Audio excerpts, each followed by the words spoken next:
What was the background of this very important visit in 2014? Well, first, it was intended from the outset to sort of demonstrate how invested we were in the process that was launched by the joint statement from February 2014, which I had a big role in brokering it. Yes. Because of the sort of exclusion of Alexander Downer as the special representative of the Secretary General. So anyway, that was the main intent, was to demonstrate the U.S. government's investment in this new process of negotiation.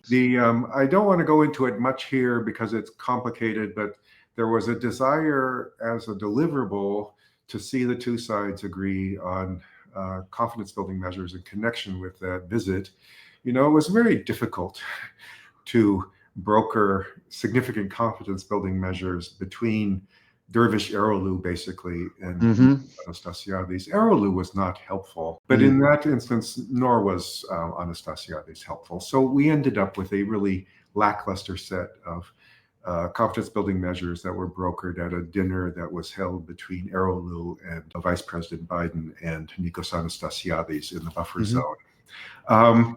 But was Famagusta on the table? Because this is what is written here in the newspapers at the time, that we were expecting to hear something about Famagusta. Yeah, I mean, was it on the table? It was under discussion.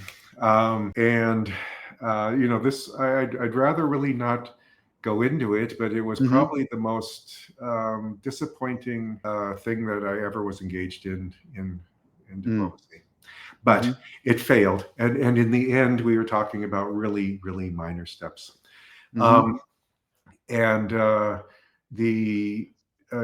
way, this is a counterfactual, but if Mustafa Akıncı had been the leader of the Turkish Cypriot side at the time, I think there was a fair chance that it would have succeeded. You think that if Akıncı was in the leadership... He made a huge difference. I mean, you have failed to achieve a settlement of the Cyprus issue when your opposite number is Mustafa Akıncı.